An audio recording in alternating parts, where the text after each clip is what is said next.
síndrome de retirada ou síndrome de aceleramento quando se retira algumas medicações para tratamento para ansiedade, para depressão. Isso pode acontecer com medicações como a duloxetina, venlafaxina, desvenlafaxina. Você está tomando uma medicação que deve melhorar a ansiedade, mas na verdade ela está te acelerando e isso piora quando se vai retirar a medicação. Quais são os riscos? Qual a forma de retirar a medicação? Então isso pode acontecer porque essas medicações, elas são serotoninérgicas, elas são noradrenérgicas. Dependendo da dose, quanto maior a dose, no caso da venlafaxina, ela é serotoninérgica e noradrenérgica, em baixa dose é somente serotoninérgica. O que isso quer dizer? O sistema nervoso ele pode acelerar, pode funcionar em alta rotação. Isso pode causar um esgotamento da mente.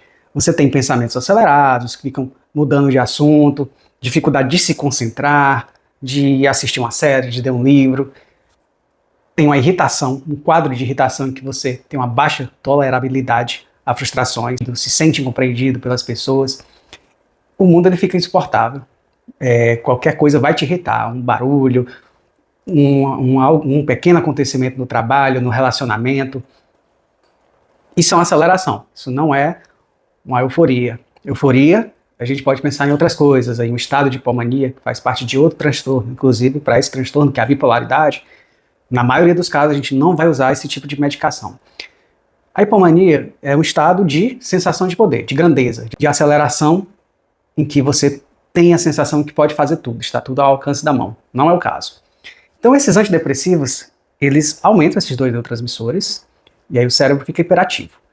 Ou seja, é necessário um ajuste de dose. Um ajuste de dose para poder se organizar.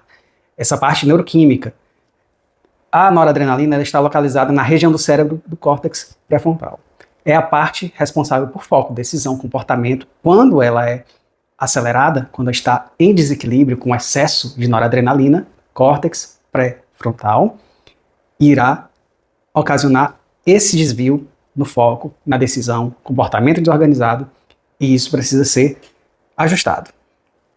Como é que se ajusta isso? Ou se reduz a dose do próprio dual, que é a duloxetina, venlafaxina, desvenlafaxina, ou se faz uma troca por uma outra medicação que também trate o sintoma que a gente está tratando, seria ansiedade, seria depressão, uma medicação que também vai ocupar grupos de neurotransmissores. Aí a gente tem opções como vortioxetina, vilazodona, fluvoxamina, também são noradrenérgicos.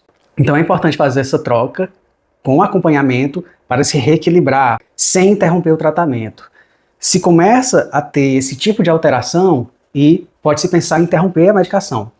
Isso pode ser pior, isso pode ser um erro, isso pode desencadear crises de ansiedade. Então é essencial que haja um acompanhamento para se fazer uma troca. Não se pode fazer a retirada brusca dessa medicação, pois ela é muito ativadora e pode ocasionar crise de ansiedade.